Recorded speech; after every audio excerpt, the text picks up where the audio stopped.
Hey, it's Conrad Thompson. Thanks for checking out the podcast here on YouTube. Be sure to hit the subscribe button and the notifications bell. You'll get a notice anytime we upload some new content. And when I'm not asking Bruce, hey, how big was Batista's? Well, you know. One of the things I like to do is help people save money. And if you're watching this video right now and you're in a 30-year loan, man, you're overpaying your single biggest bill and you may not even realize it. I want you to do a little experiment for me. Take your calculator out, multiply your monthly house payment by 360 payments. That's how many payments there are on a 30-year loan. That big scary number, that's your total of payments. You're looking at that number? You know you can do better. Keep more of your own money right now and go to savewithconrad.com. Or maybe you've got credit card debt. Man, it's not a matter of if I can save you money with that. Your average interest rate on a credit card is more than 20%. And by the way, all the interest you pay on those credit cards, it's not tax deductible. Whereas the mortgage interest, well, that is tax deductible. So if you owe this debt, it's up to you how to pay it back. Doesn't it make sense to get the cheapest rate possible and the greatest tax deduction possible? Find out how much money you can save right now for free at savewithconrad.com. You don't need perfect credit. Even scores in the 500s can be approved, and it's no cost out of pocket. But maybe best of all, we're licensed in more than 40 states. We can help more families than ever before. But how much can we save you? Find out right now for free with a quick quote from savewithconrad.com. Hey, this is Kurt Angle, and welcome to the Kurt Angle Show. We have an incredible show planned for you today. We'll be covering Judgment Day 2006 and all the events leading up to it.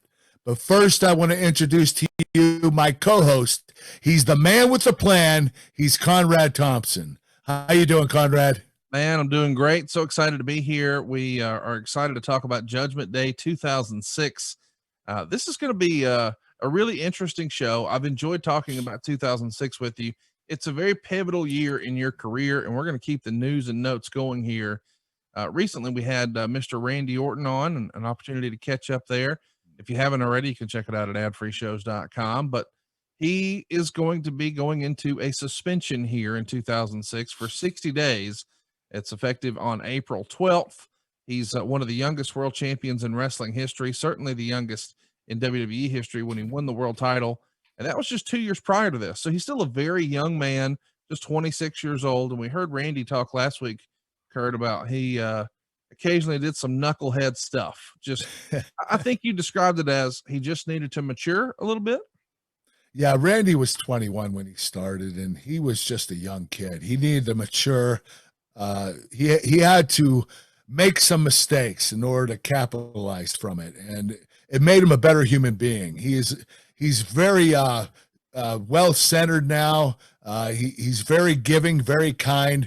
When he was younger, he was a little more selfish, and it was all about him, and he was just immature. But he needed to develop a little bit more to become a better human being, and he did. And I think he did a phenomenal job. You heard him last week on the podcast. He's a different person now, completely. What was your relationship like with Randy in 06? I know you were in a tough spot in your life in 06 too. Were you guys still talking to each other and sort of as friendly as you are now, or had you grown apart by 06? No, we were pretty good friends. We connected quite a bit. We would travel with each other every once in a while. When Randy first started, I traveled with him quite a bit, and then that didn't last that long.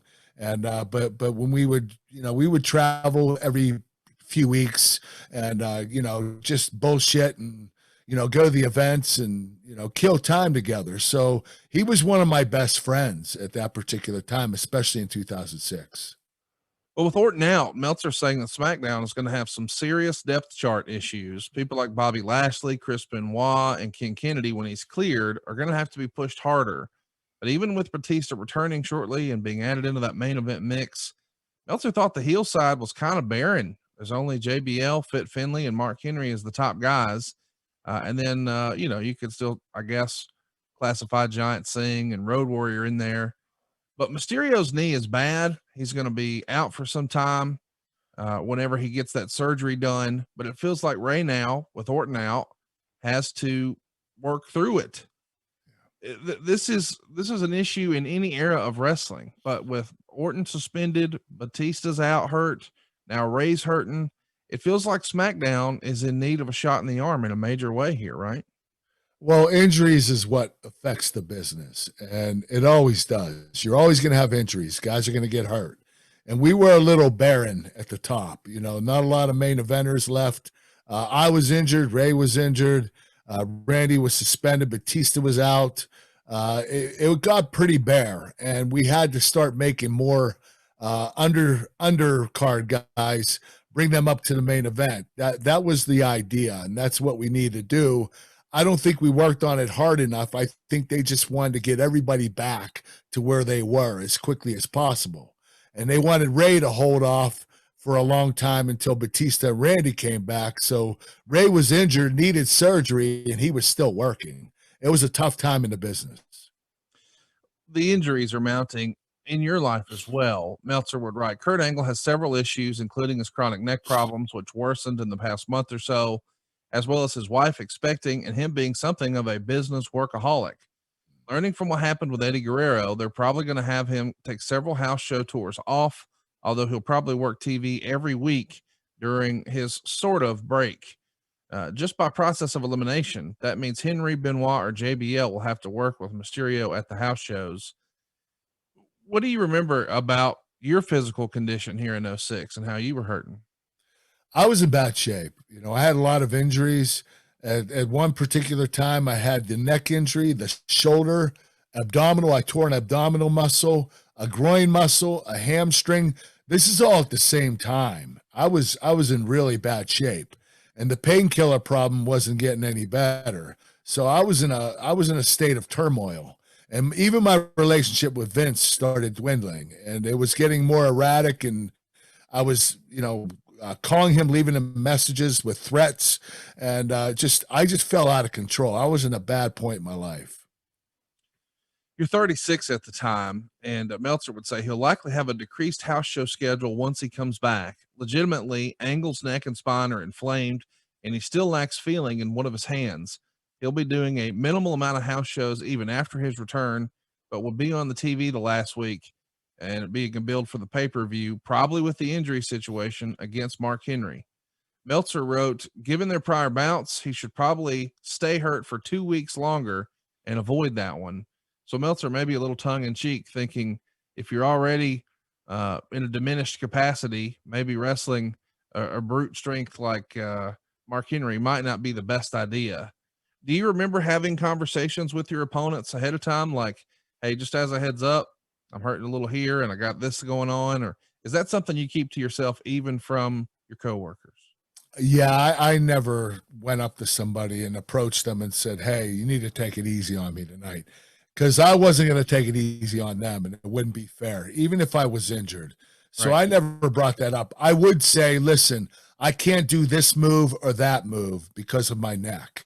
So I explained to them in detail what the particular move was. But for the most part, I would go out there and give everything I had every single night, whether it was a house show, a TV, or a pay-per-view. Let's talk about ratings for a moment. I just want to focus in and remind everybody, Rey Mysterio is the champ. He just won at WrestleMania 22. So the March 31st SmackDown does a 2.45 rating, which is 3.78 million viewers.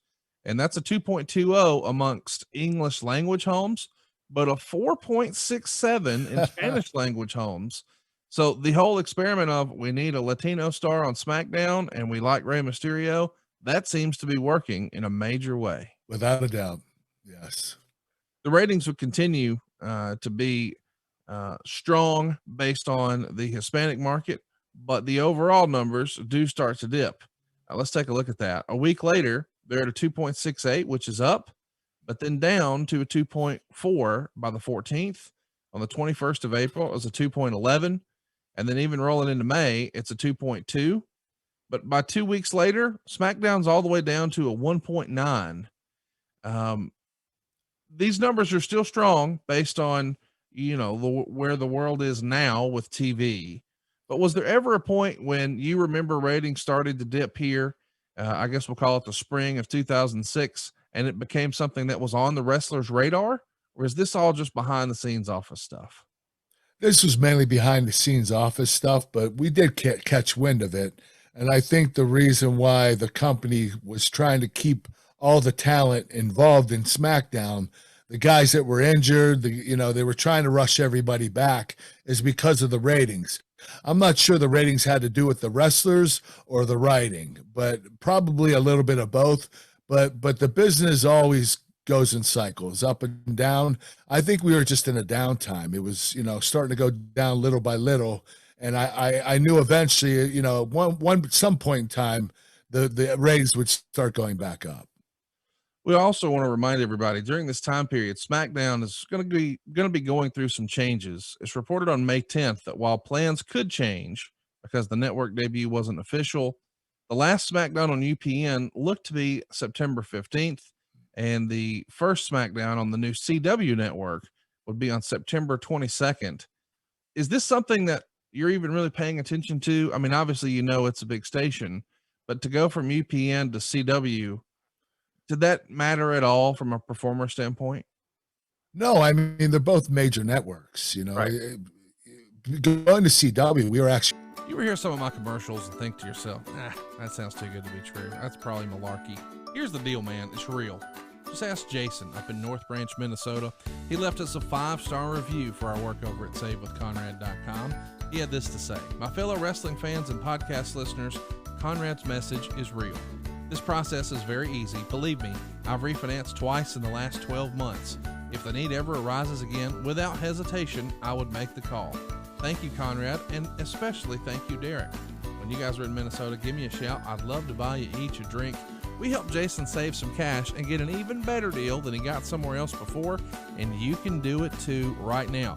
You don't need perfect credit. You don't need money out of your pocket, but it's worth another look. I'm telling you, what have you got to lose? Wouldn't you just like to have that peace of mind of knowing you've got the best deal for your family? Well, that's what my family can do for you right now at SaveWithConrad.com.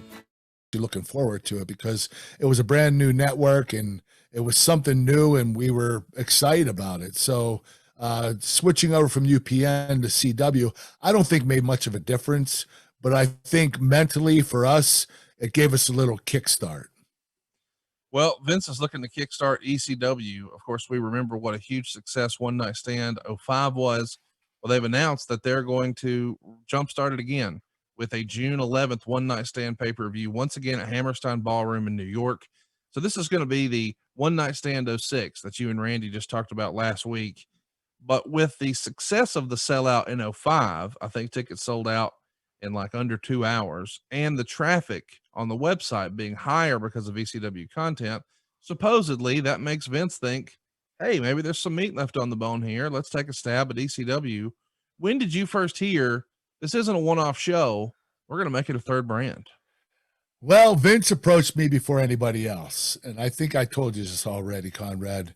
He came to me and said, hey, I'm going to start a new promotion and I want you to be the face of it. And I said, well, what's it called? He said, ECW. But you're going to make less money and work in smaller arenas. I said, why the hell would I want to do that, Vince? He said, don't worry, I'll take care of you on the pay-per-views. And Vince did. So, whether it be WWE, WCW, or ECW, as long as Vince owns it and he's running it, I'm going to do it because Vince has never done me wrong. And I didn't think he would do me wrong in this situation either. The film See No Evil makes its premiere on May 8th in Anaheim right after Raw ended. The SmackDown crew was in town filming the TV commercials before going to San Diego for SmackDown. So virtually the whole roster's there. Kane comes out here, and Meltzer would say, I guess this is to show he really was nuts. What'd you think of Kane's movie performance here? Did you See No Evil? Yes, I was at the premiere. I thought it was awesome. I'm not going to say it was an A movie. It was definitely a B movie, but it was a good start for WWE films. I thought it was a great beginner film for the company. I thought Kane did a fabulous job. It was a pretty corny story, but it worked. I mean, and especially the end when the dog pissed on his face, I thought that was hilarious. But, the movie was great. I thought it was good enough to be a premiere movie. And, it was great to be at the premiere and do that and be able to represent the company. And knowing that Kane did it, it gave us a lot of hope that we would eventually do films too. Let's talk a little bit about your old pal Brock Lesnar. He's had some legal action going back and forth with the WWE, and it looks like it's officially over in favor of Lesnar. Both sides agreed to a settlement a few weeks ago. The final papers were filed on April 24th. The terms of that settlement were sealed, but the gist is he's now eligible to continue to work for New Japan Pro Wrestling, and he's probably going to be going into MMA. That's at least what's hinted in the newsletter. Meltzer was skeptical but optimistic that he would take a stab at MMA. In this era, 2006, are you still in touch with Brock at all? And were you guys ever speaking about A, working in Japan, or B, trying MMA? Well, Brock did approach me about working with him in Japan, and I ended up going over for NJPW, and I had a match with Brock. We had a phenomenal match over there, and I won the world title from him, the NPW or NJPW, yeah, New Japan Pro Wrestling World Title. And Brock, after the match, Brock said, "Hey, when we do the press conference, because they always have huge press conferences before and after the matches." And he said, when you have the press conference and we're sitting up there in front of the press, tell them you want a rematch with me. Well, I didn't know at the time, but I heard Brock was making a ton of money on these matches. Okay. He was remaining champion as long as he could, and then they wanted to take the title off of him. So he wanted to do the match. He wouldn't do it with just anybody. So he told New Japan, if you bring Kurt Angle over, I'll do the job for him. So he brought me over. He did the job for me, and then he wanted to have a rematch because he wanted to make more money. Brock's all about money, and he's a very stern businessman, and everything is revolved around money for him. It's money first, it's passion second. It's funny that we're talking about him and his approach to the business, because I feel like a lot of fans were hinting that maybe he's going to make a run back in the UFC, or maybe he might have even shown up at this prior year's WrestleMania. I think there's a lot of people who want to see him and Bobby Lashley, but the people I talk to say, well, they don't know that Brock has the love of wrestling the way, Randy Orton last week did. Perhaps he is just a guy who's out there wrestling for money. And I don't know, the whole New Japan thing, you and I need to do a whole show on that sometime. I think the match you're talking about took place in 07 between you two, and he had been working for New Japan since 05, but that is obviously the reason this whole lawsuit is there. Let's switch to MMA for a moment, though. Yeah. Did he ever express any sort of interest to you that, hey man, I'm going to take my amateur wrestling skills, I'm going to put it in a cage? Well, the last time I spoke with him, and this is before New Japan, was right before he quit to try out for pro football. Right. And he told me that he was considering, trying out for pro football, and he was also considering UFC. And he didn't know which one to pick, but he decided to do pro football first. And, that was his option. He was going to do what he was going to do. But I knew eventually he would end up trying for UFC. And I was surprised it took him this long, because I believe that was at least 4 years before he got into UFC. And, when I was in Japan wrestling him, I knew he was working a deal with the UFC at that particular time to come in. So him and Dana White were already in talks about him going to UFC. Well, whenever we're talking about real fighting or amateur fighting, as it were, I always am reminded that occasionally guys take it a little too far in the pro wrestling scheme of things. And that happened in this era. There was a fight during a commercial shoot just a few days before Judgment Day. They're filming a commercial for SummerSlam, and somehow something happened between Booker T and Batista. This became a wrestling legend. What do you remember about this skirmish, dust up, this situation, if you will, between Booker and Batista? Well, I was there after the fight ended, but I heard what occurred. Batista got there for a commercial shoot. We were all doing the commercial. I think it was for SummerSlam. And someone approached him, and Batista said, hey, when are you coming over to SmackDown? Because I have nobody to work with. And Booker took that as, wait a minute, I'm on SmackDown. There's a lot of people to work with. I think Batista was just saying, because there were a lot of injuries going on, it was getting a little bare at the top, and he was just trying to tell the person, I'd love for you to come over to work a program with you. I don't think it was anything personal against Booker T or anyone else on SmackDown. So Batista said it, and Booker T confronted him. Now the situation got hotter, because now Booker confronts Batista, makes Batista look like an idiot. Batista yells back at Booker. Then they end up in the fight confrontation. So the fight occurred. I got there afterward. I saw Booker T had a black eye, and Batista was a little banged up. And, I just thought it was a big misunderstanding. I know they apologized afterward and made up and did whatever they had to do to move on. But I just think it was a big misunderstanding, and they just misunderstood each other about the whole situation. It was a shame. It really was. It didn't have to happen.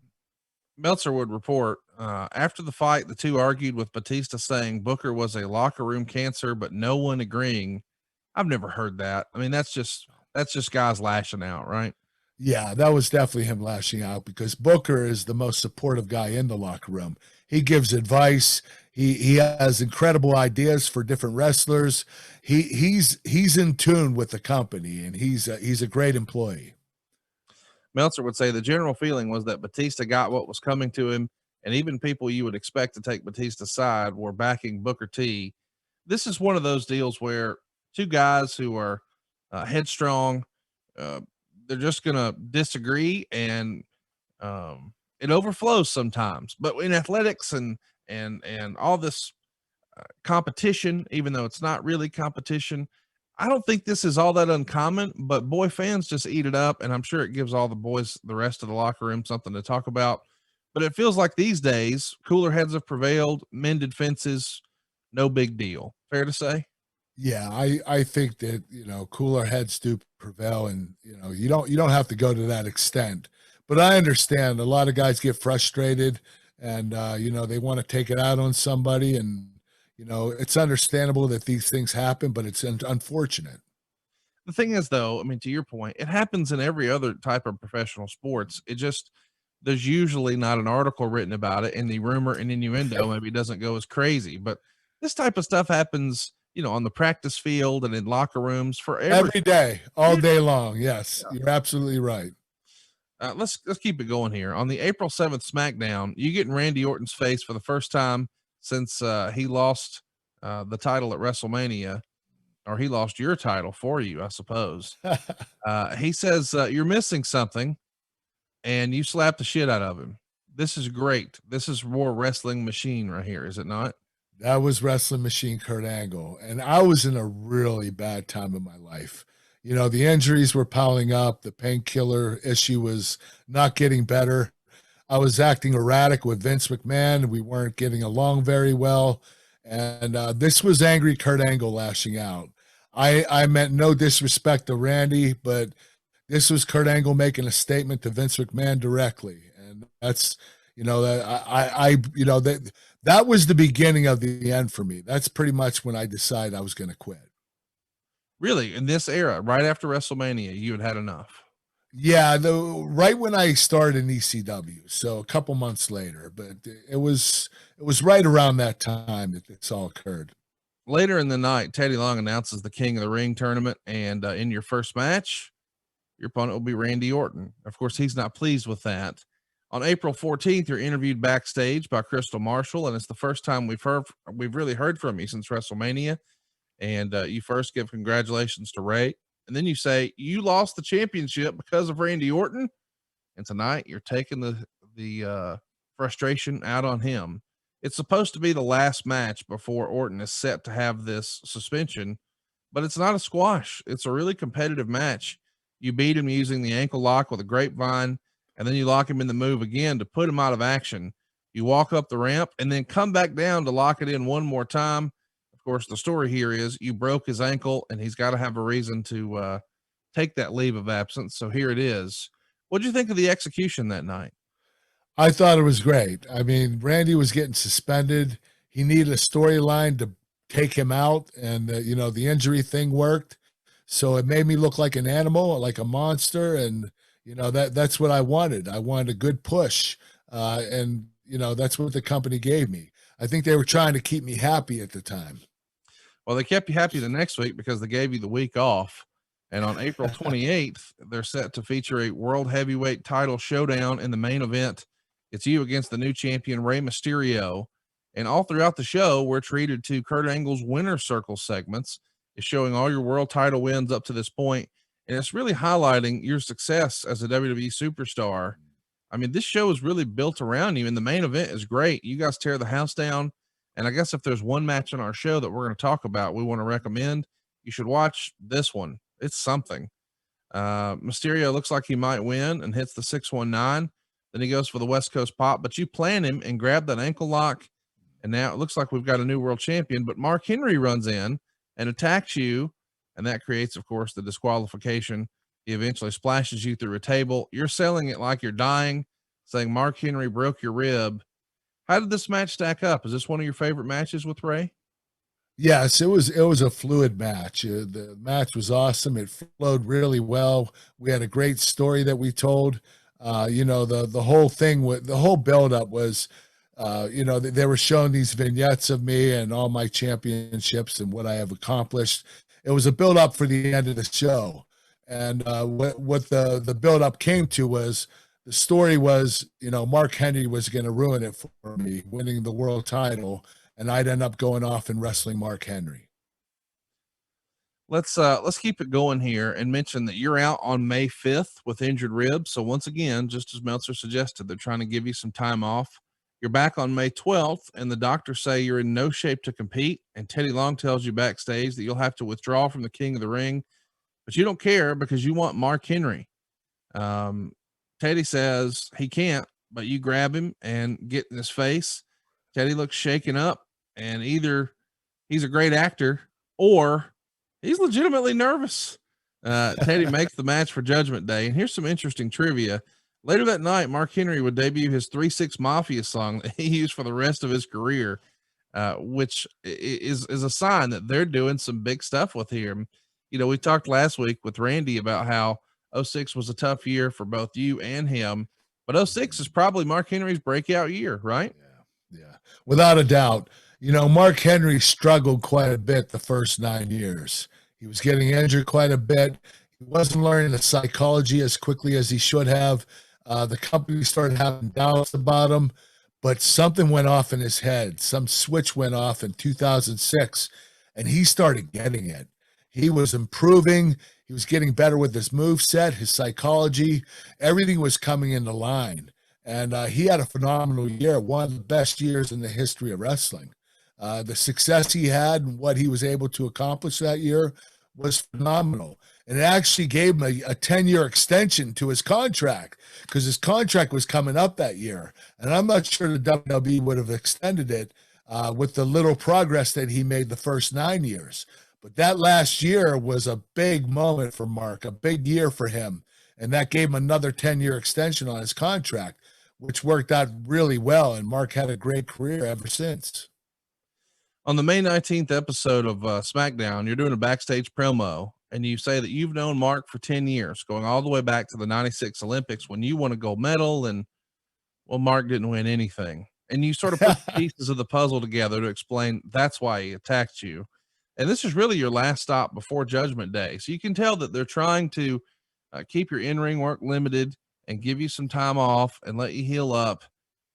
We've touched on it before. How are you doing at this point in your life? Are you in a ton of pain? Have you started to maybe over-medicate sometimes to just self-medicate through this process? Well, the hardest part was the injuries. I just couldn't keep myself together. I mean, that's the main reason I even left WWE in 2006. I just couldn't keep my body together. My hamstring, my groin, my abdominal, shoulder, neck, everything was just, I was falling apart. And I was having a really difficult time. And the painkiller issue wasn't getting any better. And I said it before, I started lashing out at Vince, and Vince was ignoring me, which made me even more angrier. And I would, leave him threatening messages on his answer machine, on his cell phone. And it just got so far out of control that, eventually had to go to Vince and say, listen, we need to have a talk. And, we had a talk, and this was probably in June or July of 2006. And I told him, listen, I just came from an event, and I went to a meeting, and I pulled my pants down. It was a production meeting. Vince was in the front, and everybody else was in the back. And I walked in between them, and I pulled my pants down to my ankles, and I showed Vince my groin, and it was all black and blue. I mean, my penis, everything was black from the injury. It was an abdominal tear and a groin tear and a hamstring tear, all three at the same time. And all the blood just rushed to my legs and my groin. And I said, we need to talk. He said, well, let's go to my office. I said, no, I need to meet you up at the headquarters this week. So I want you to set me up a flight and bring me up, because we need to have a personal discussion about what's going on. And so that's when I decided that I'm most likely going to leave the company. Lots to talk about as we journey through 2006, at least for today. Let's zero in on Judgment Day, May 21st, 2006, US Airways Center, Phoenix, Arizona, sold out crowd, 15,421 fans. And the show does 252,000 buys on pay-per-view, slightly down from the year before, but better than the Raw only show Backlash, which came in at 220,000. And overall, the Observer loved it. The readers there gave it 82.7% thumbs up, only 1.2% thumbs down, and just 16.3% thumbs in the middle.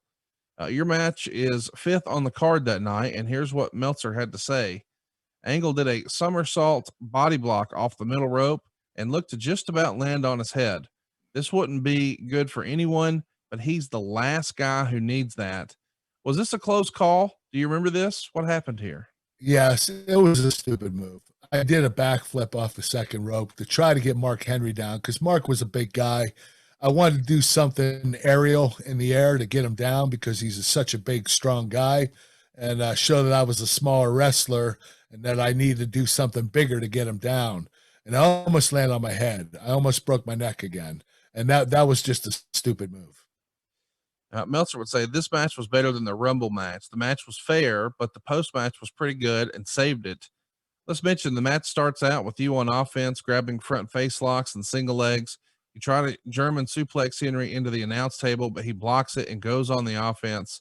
As a reminder, you're working this match with your ribs taped up because he put you through the table a few weeks prior on TV. And there's a moment here where he goes for the world's strongest slam, but you reverse it into a DDT. You finally get the big German on him and then the angle slam, but he kicks out. How was Mark to work with those Germans and angle slams? Mark was easy to get up. He was really easy. He would jump for you. He was very light on his feet. Great athlete. It wasn't like when I would angle slam Big Show. When Big Show was 500 pounds, it was really difficult to get him up. I mean, he was and he wasn't, he didn't jump really well for me, but Mark Henry, he had some leaps. He could dunk a basketball before the Olympics. He was 350 pounds and he's only 6'1". He could dunk a basketball. That tells you what kind of athlete he is. No doubt about that. Let's talk about the match here. He sets you up for a big splash on the announce table. Thankfully for all, probably mostly you, you roll out of the way and he climbs down. And then Meltzer would write, Henry squashed him into the post on the floor, and Angle was counted out. Count out finishes don't go over too well these days. Angle came back alive in the post match with a low blow and 5 chair shots and even an ankle lock on the floor. Angle gave Henry an angle slam on the English announce tables. The table didn't break and Henry just slid off, but Angle finished things up with a wicked chair shot on top of the head. What do you remember about the finish being a count out? That's not something you see very often on pay-per-view. I wasn't happy with it. I'd rather have Mark win or I win, but to have a finish being a count out is almost useless. It really takes the air out of the match. Thank God we had Aftermath. That's what saved the match. The match was pretty good, but the finish just fizzled out the match. And the aftermath is what saved the match. Let's talk a little bit about the aftermath. We saw the announce table spot. For whatever reason, the table doesn't break. tell us, fans listening at home, is there magic to breaking the announce table? Is there a trick? Is there a best practice to break the announce table? It feels like sometimes it does and sometimes it doesn't. It's almost like it's not up to you guys, it's up to the table. It is up to the table. You have to gimmick it, but the gimmick thing doesn't always work. Sometimes they gimmick it too tightly. Sometimes it's too loose. When it's too loose, like the time that I got pedigree through it and the table didn't stand, it actually broke early and I hit my head on the concrete floor. The table was gimmicked too easily, but this time it was gimmicked too tightly and there was just no way it was going to break. What about a regular wooden table? We saw this whole feud really get kicked off with Mark putting you through it. Is there a trick or some magic to doing a regular table spot the best way? Yes, you can't gimmick the regular table entirely. There are metal ridges underneath the table. They run long ways, and you have to cut half of those, cut through half of it, not the whole thing, because if you lay an athlete on a table, the table could just break. Yeah. So you have to gimmick it halfway. Just cut half of the metal, and the rest, the force when you go down and splash on the athlete, that will break the table. So that's the right way of doing it. We finished this whole thing up on the outside with a chair shot to the head. Knowing what we know now about head trauma, probably wish we had that one back. But once upon a time, especially in the 90s during, we'll call it the ECW era, chair shots to the head were common. And it was almost like a badge of courage that, guys wanted to do it without putting their hands up. It was looked at as being, quote unquote, a pussy move to put your hands up. Now we know, no, that was just fucking stupid. It was stupid.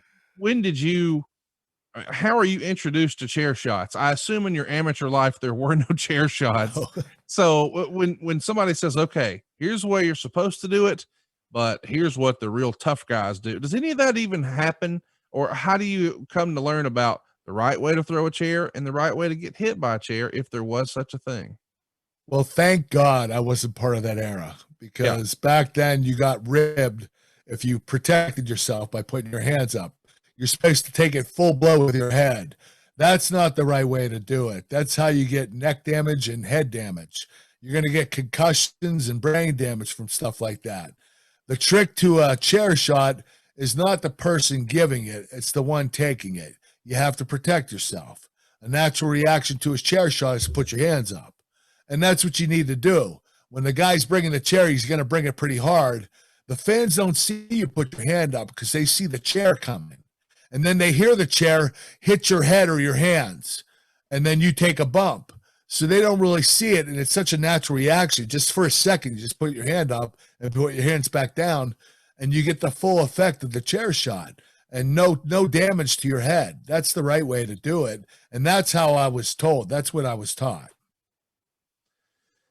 Well, you have a pretty wicked chair shot here on Mark Henry. Obviously, He obviously didn't protect himself. no. If we had it to do over again, maybe we would. But the result of that big chair shot is he face plants through the table and it breaks. So it is a spectacular finish, if nothing else. But the actual match time was 9 minutes and 10 seconds. Meltzer gave it 2.25 stars. I mean, I know if we had this to do over again, you would probably change the chair shot and probably not be a count out, but you watched it this week for the first time in 15 years. What'd you think?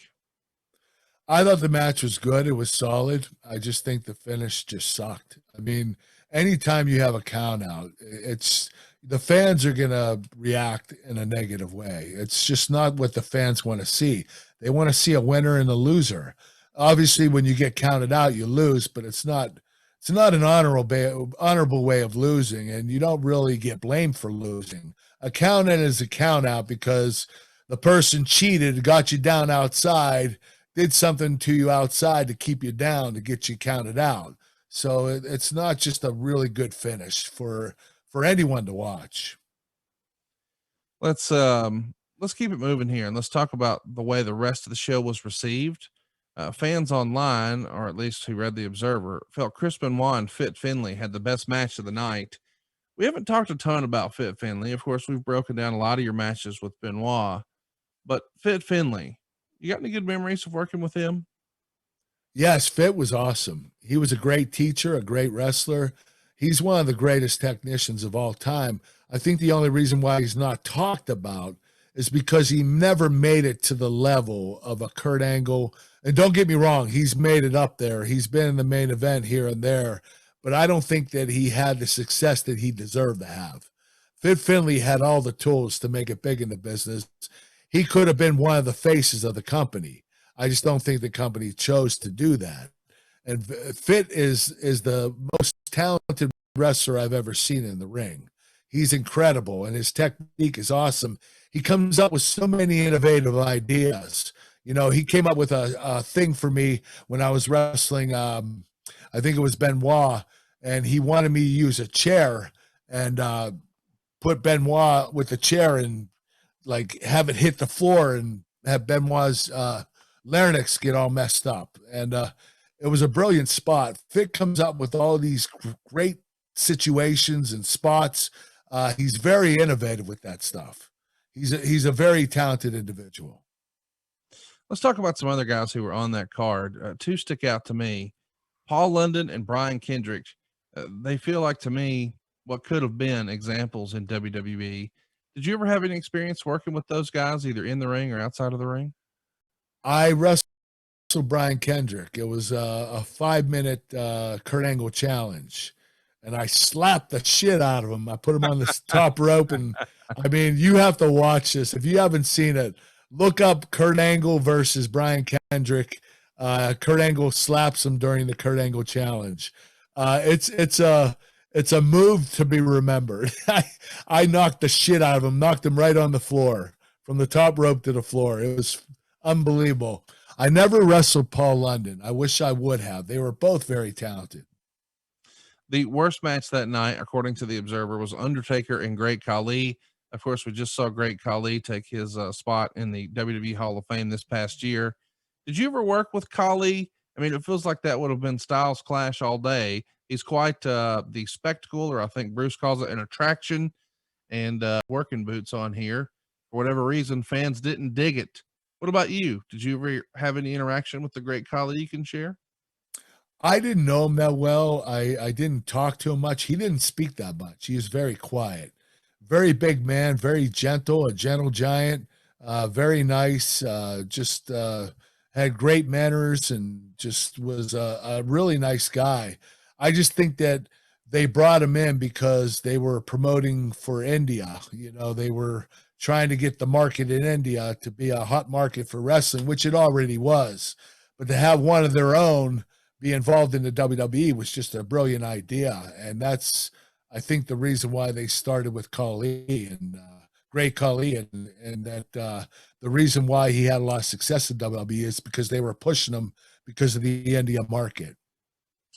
Let's jump into some questions. We got lots of questions from fans this week. This one comes to us from Ringside Rant Jones.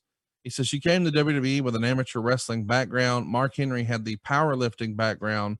Do you think it would be wise for men and women who want to be successful in the professional wrestling business to come from a similar background?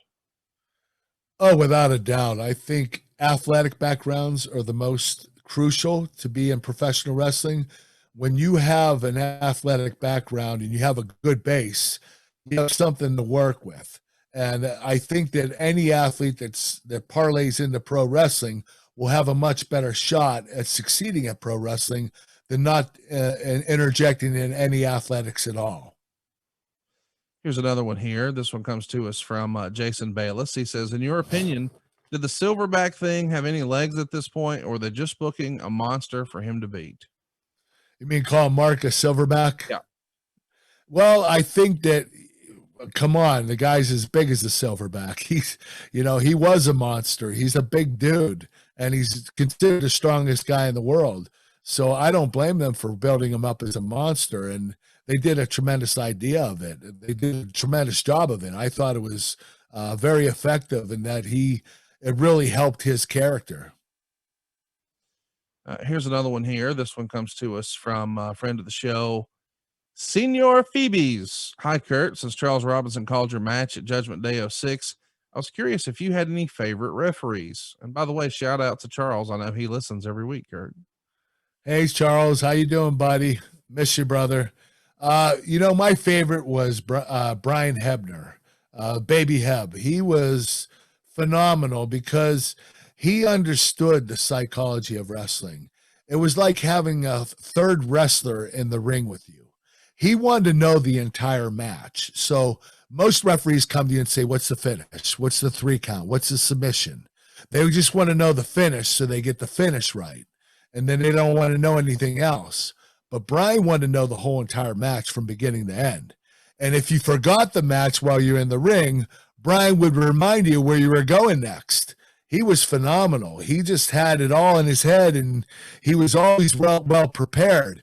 He was always over prepared. And I think that's what I loved about Brian. Any favorite matches you remember or interactions with Charles you had over the years? Charles has been Little Nate for, I don't know, the better part of 20 years now. Charles was a exceptional referee. I enjoyed working with him. He was great to work with. We just had a little incident that was unfortunate where he counted the wrong finish. And I can't remember who I was wrestling. Somebody, I can't remember who it was, but it was Booker T, and Booker beat me the first match. It was when I was stalking his wife, and he beat me the first match. We went to the second match, and I was supposed to win. Then we were going to have the blow-off match, the third match. Well, the second match that I was supposed to win, Charles counted me 3. He ended up pinning me. I might have kicked out a little late, but I used to do that quite a bit. I had a reputation of it. And Charles knew that. But he counted the 3. I think he just got messed up with who was supposed to go over. And so that ended our program before we even did a third match. So it was unfortunate Booker and I couldn't have a third match. And the main reason was because Charles messed up on the finish. But Charles didn't do that very often. He was a great referee. He just had a bad night. Tyler Rogers wants to know, was it Vince's idea to use the announcer's table at the end?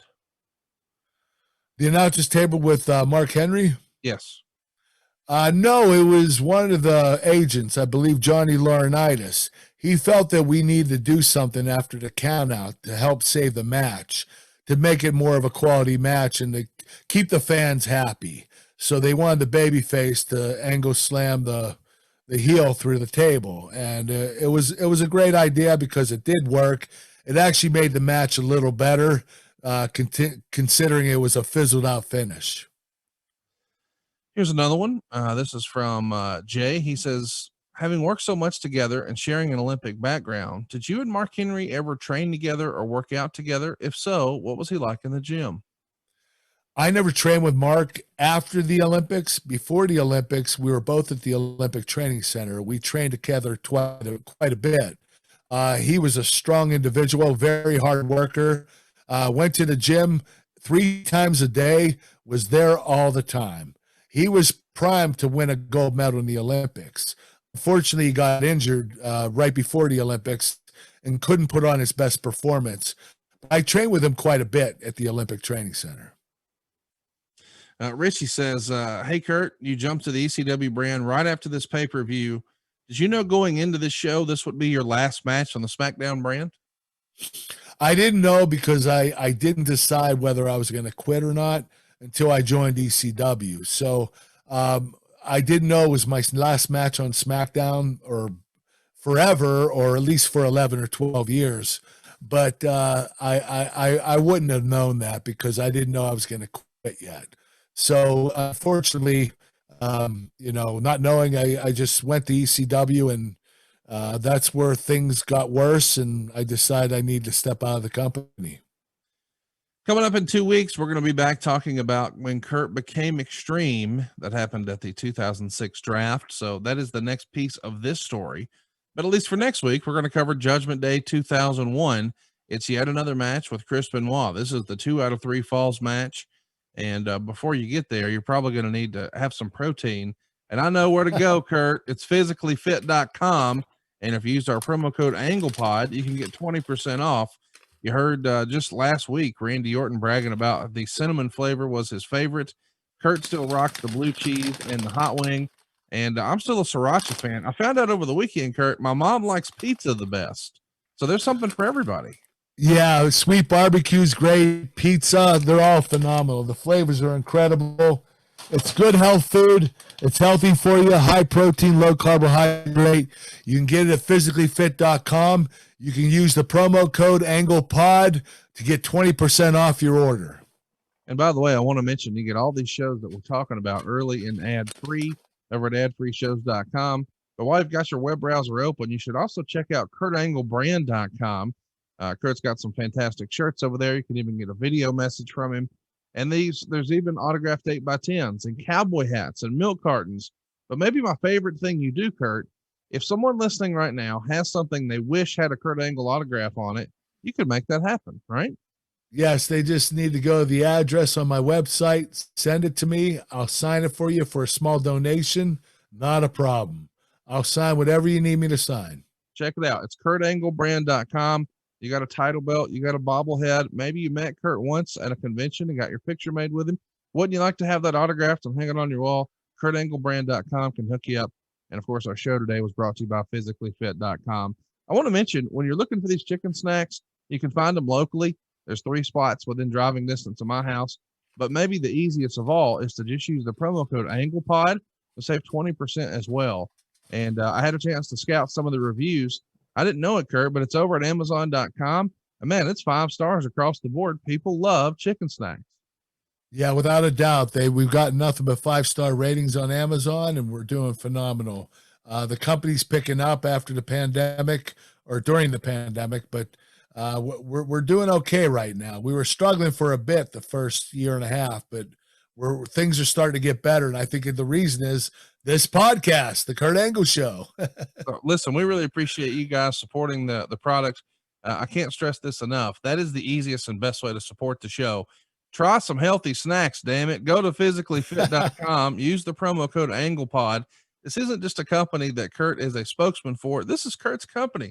So why wouldn't you do that? Physicallyfit.com. Use that promo code AnglePod. Save yourself 20% and get some great tasting snacks. And it could be yours right now at physicallyfit.com. Until next time, we are out of time. You can find us on Twitter at the Angle Pod. If you've got a question for Judgment Day 01 or Becoming Extreme, I want to quickly run down June. We got David Schultz and all of the Foxcatcher business happening the first week of June. We'll talk about One Night Stand 06 and how we built to that match with Randy Orton in the middle of June. Of course, we're hitting just in time for the 20-year anniversary, that famous street fight at King of the Ring 2001 with Shane McMahon. And we'll finish off the month of June with Vengeance 06 and yet another Randy Orton match. Lots of stuff happening. Get them all early. Get them ad-free. Go to adfreeshows.com. And we'll see you next week right here on the Kurt Angle Show. Thanks, guys. Hey, it's Conrad Thompson. Thanks for checking out the podcast here on YouTube. Be sure to hit the subscribe button and the notifications bell so you get a notice anytime we upload some new content. And go save yourself some money right now. If you're in a 30-year loan or you have credit card debt, it's not a matter of if I can save you money. It's a matter of how much. Find out right now for free at savewithconrad.com.